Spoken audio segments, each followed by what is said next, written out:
মুসলমানের লেবাস পরে যারা রাসূলুল্লাহর নাম বললে সহ্য করতে পারে না, আল্লাহর হাবিবকে বারবার কৌশল করে বাদ দিতে চায়, কেউ কলেমা থেকে বাদ দিতে চায়, আর কেউ জিকির থেকে বাদ দিতে চায়, কেউ মাহফিলের পুস্তক থেকে বাদ দিতে চায়, কেউ ব্যক্তিগত জীবন থেকে রাসূলুল্লাহকে যারা বাদ দিতে চায় তারাই হলো মুনাফিক। কথা কোন ঠিক কিনা?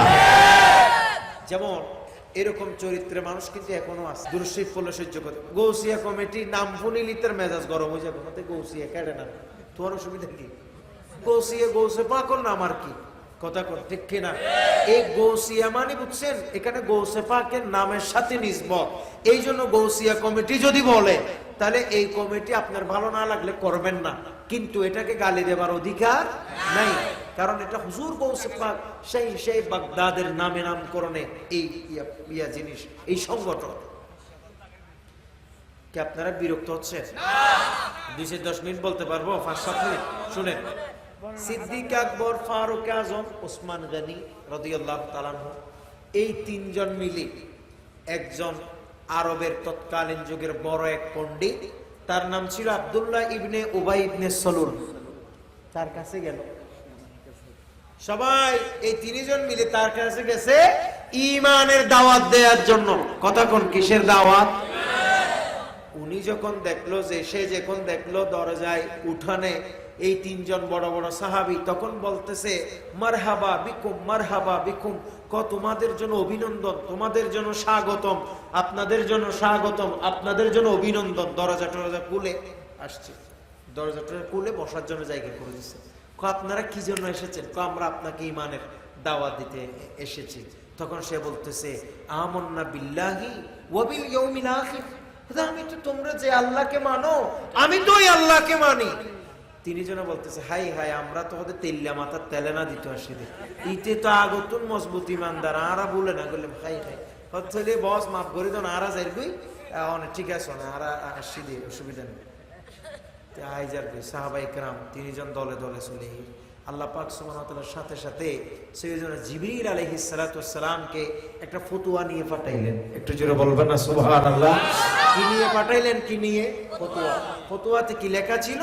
আমার আল্লাহ বলেন ওয়া মিনান নাসি মান ইয়াকুলু আমান্না বিল্লাহি ওয়া বিল ইয়াউমিল আখির ওয়া মা হুম বিমুমিনিন।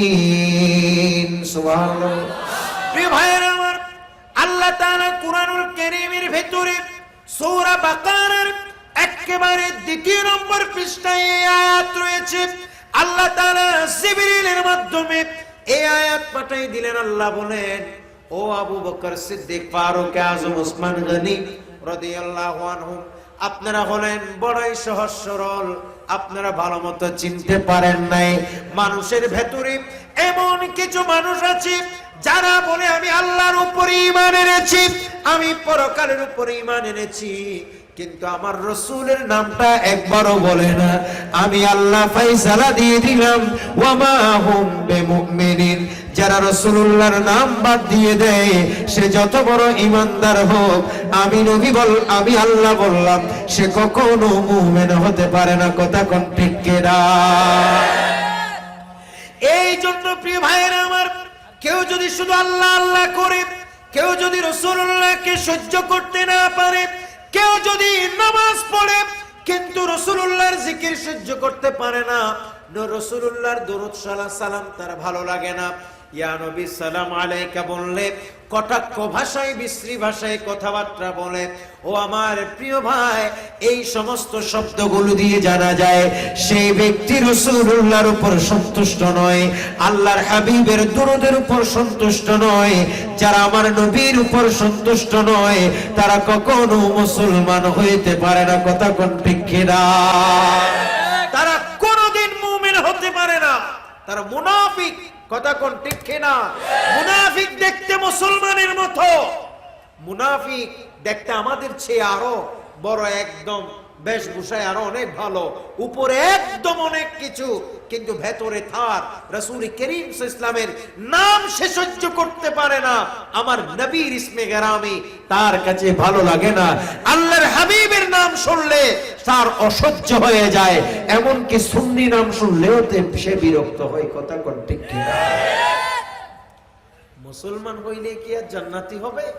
আমার নবী বলেছেন, উম্মত আমার বনি ইসরায়েলের মধ্যে তো ৭৩ দলে ভাগ হয়েছিল, আমি রসুলের উম্মত হবে। ৭২ দলের ভাগ হয়েছিল, আমি রসুলের উম্মতের ভেতর ৭৩ দল হবে। ওই ৭৩ দল থেকে ফাকাত ওয়াহিদা নাজাআন, শুধু একটি দল কেবল জান্নাতে যাবে। সাহাবায়ে কেরাম জিজ্ঞেস করলেন, ক্বালু মান হুম ইয়া রাসূলুল্লাহ, ওগো আল্লাহর নবী ওরা কারা যারা জান্নাতে যাবে? রাসূল করিম সাল্লাল্লাহু আলাইহি ওয়াসাল্লাম বলছেন, শুধু অনলি ফর ওয়ান, একটি মাত্র দল তারা জান্নাতে যাবে। ওই দলটির নাম হলো মা আনা আলাইহি ওয়া আসহাবি, যারা আমি রাসূলকে অনুসরণ করে, আমার সাহাবীদেরকে ভালোবাসে, আমার সাহাবীদের রাস্তা অনুসরণ করে। একটু জোরে বলুন না সুবহানাল্লাহ। এজন্য রাসূলুল্লাহর অনুসরণ অনুকরণকারী হচ্ছে আহলে সুন্নাহ ওয়াল জামাত।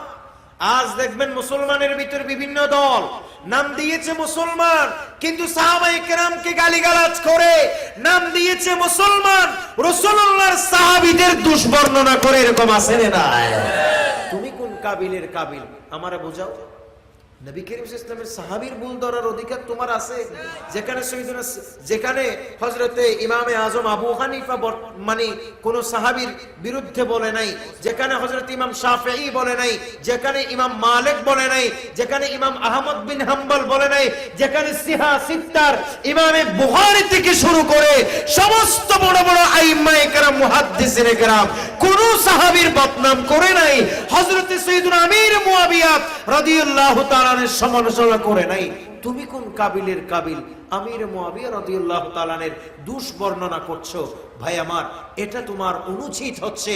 আমার রাসূল বলেছেন জান্নাতে সেই যাবে যে মা আনা আলাইহি ওয়া আসহাবি, যেই সাহাবীদের ব্যাপারে রাসূলুল্লাহ বলেছেন আসহাবিকান নুজুম, সমস্ত সাহাবায়ে কেরাম আসমানের নক্ষত্রের তুল্য।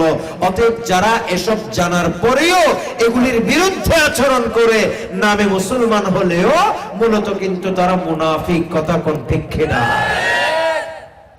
বর্তমান যুগে এটা ফিতনার যুগ। এইজন্য আমি আমার প্রিয় যুবক ভাইদের অনুরোধ করব, মুরব্বী বাবা যারা আছেন আপনারা তো ঠিক আছেন আলহামদুলিল্লাহ, আল্লাহ তাআলা আপনাদেরকে আমাদের প্রত্যেককে ঈমানের উপর সালামত রাখুন, ইস্তেকামত রাখুন। জোরে বলুন আমিন। কিন্তু যারা যুবক ভাইরা আছে ইউটিউবের বক্তব্য শুনে প্রভাবিত হইবেন না, ফেসবুকে আলোচনা শুনে পাগল হয়ে যাবেন না। আল্লাহর ওয়াস্তে বলছি, দেখে আল্লাহর ওয়াস্তে বলছি, খবরদার। হযরতে আব্দুল গনি নাবলুসি রাহমাতুল্লাহ আলাইহি এই ঘটনা বর্ণনা করেছেন কাশফুন নূর মিন আসহাবিল কুবুর নামক কিতাবে। হযরতে আবু নাসর সাঈদ রাহমাতুল্লাহ আলাইহি নামক একজন বড় আল্লাহর জগৎ বিখ্যাত এক ওলি ছিলেন। ওনার একটা আদত ছিল, কোন মানুষ যদি মারা যাইত, হযরত আবু নাসর সাঈদ রাহমাতুল্লাহ আলাইহি ওই মানুষের কাফন দাফনের সময় উপস্থিত থাকতেন, বিশেষ করে জানাজার নামাজ আদায় করে তার জন্য দোয়া করতেন। বলেন তো ভাই, এটা কি ভালো অভ্যাস না খারাপ? দুইটা কারণ। আপনি যার জানাজা পড়েছেন তিনি যদি ইমানদার হন, জানাজার উসিলায় আপনার জীবনের গুনাহ মাফ। আর যার জানাজা পড়েছেন তিনি যদি গুনাহগার হন, আপনার উসিলায় উনার গুনাহ মাফ। আল্লাহু আকবার বলুন না। তো লাভ আছে না নাই? এইজন্য জানাজা পড়বে। প্রিয় ভাইয়েরা আমার, হযরত আবু নাসর সাঈদ রাহমাতুল্লাহ আলাইহি একদিন এলাকায় ছিলেন না। এক আল্লাহর বান্দা ৭ বছরে মারা গেছেন। মৃত্যু হওয়ার পর ওই মানুষের জানাজায় হযরত আবু নাসর সাঈদ উপস্থিত ছিলেন না। জানাজা হয়ে গেছে। ৭ বছরে হযরত আবু নাসর সাঈদ যেখানে সফরে গিয়েছিলেন, সফর থেকে আসতেছেন, আসার সময় দূর থেকে দেখতে পাচ্ছেন এক আল্লাহর বান্দার জানাজার নামাজ শেষ করে তাকে কাফন দাফন করছেন। ও আমার প্রিয় ভাইয়েরা, কাফন দাফন করার পর সকল মানুষ ওখান থেকে চলে আসতেছে, দুইজন আল্লাহর বান্দা ওই কবরের ভেতরে ঢুকে গেছে।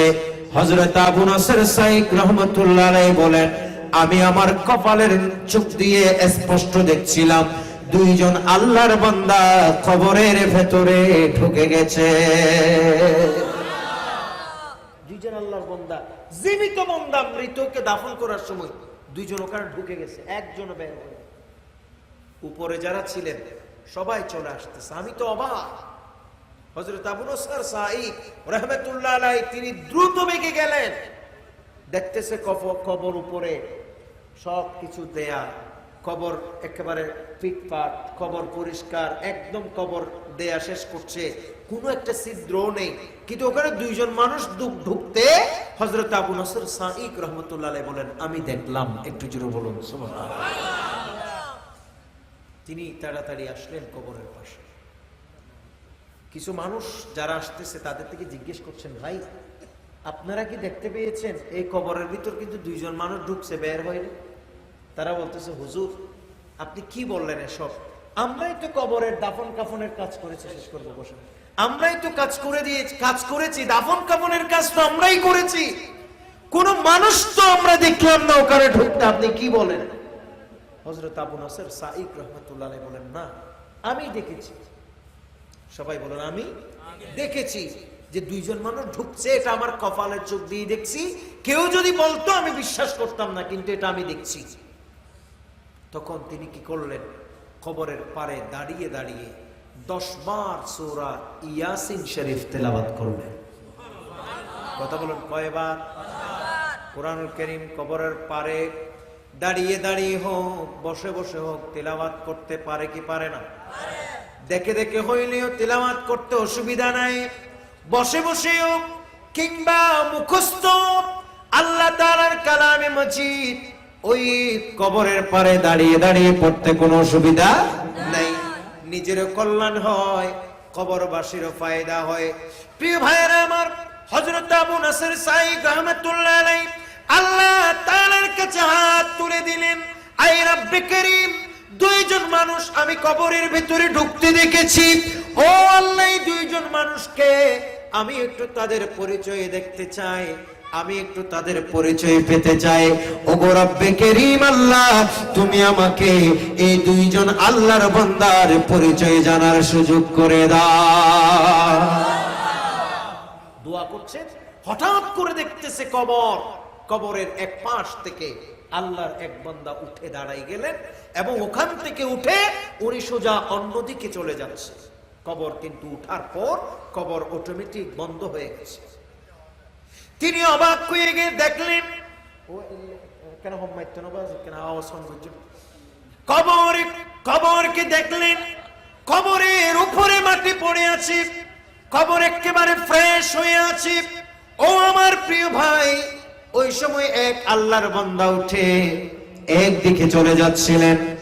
যাবার প্রক্ষালে হযরত আবু নাসর সাইক রাহমাতুল্লাহ আলাইহি ডাক দিলেন, ও আল্লাহর বান্দা একটু দাঁড়ান, আপনার পরিচয় আমারে দিয়ে যান। আপনি কে আমার একটু বলেন, আপনি কে, আপনার পরিচয়টা দেন।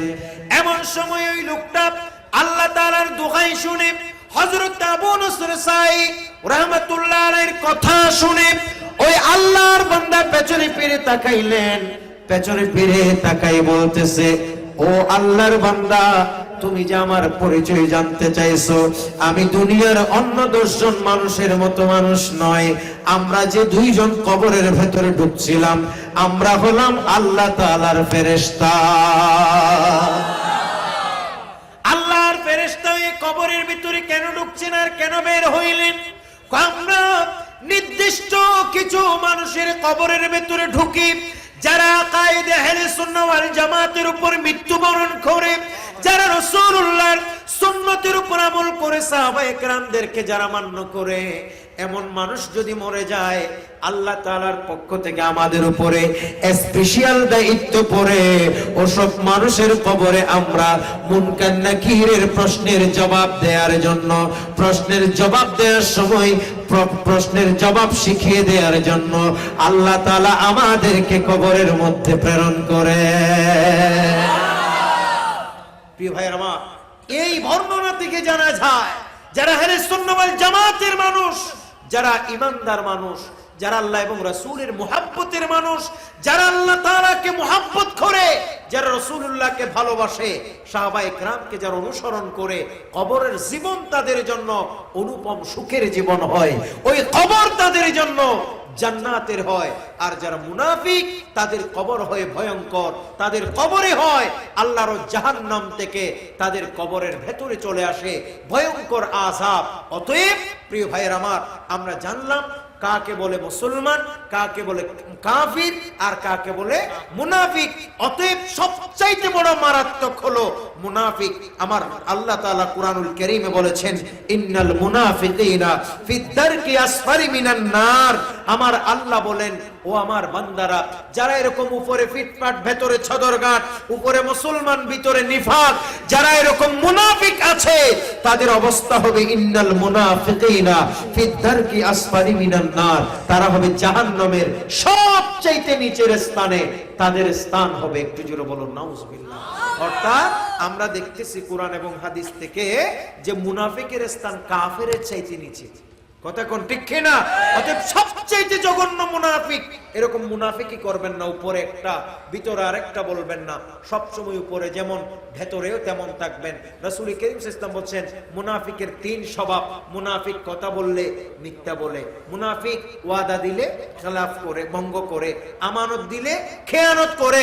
আরেক হাদিসে আছে আরেকটির কথা, সেটি হচ্ছে মুনাফিক যখন কারো সাথে বাড়াবাড়ি করে, কইজ্জা ঝগড়া করে, সে সময় যখন তর্কের মধ্যে না পারে তখন গালিগালাজ করে। একটু জোরে বলো না নাউজুবিল্লাহ। অতএব এই চরিত্র আমাদেরকে ভাই সংশোধন করতে হবে। আল্লাহ তাআলা আমাদের প্রত্যেককে ঈমানদার হওয়ার তৌফিক দান করুক।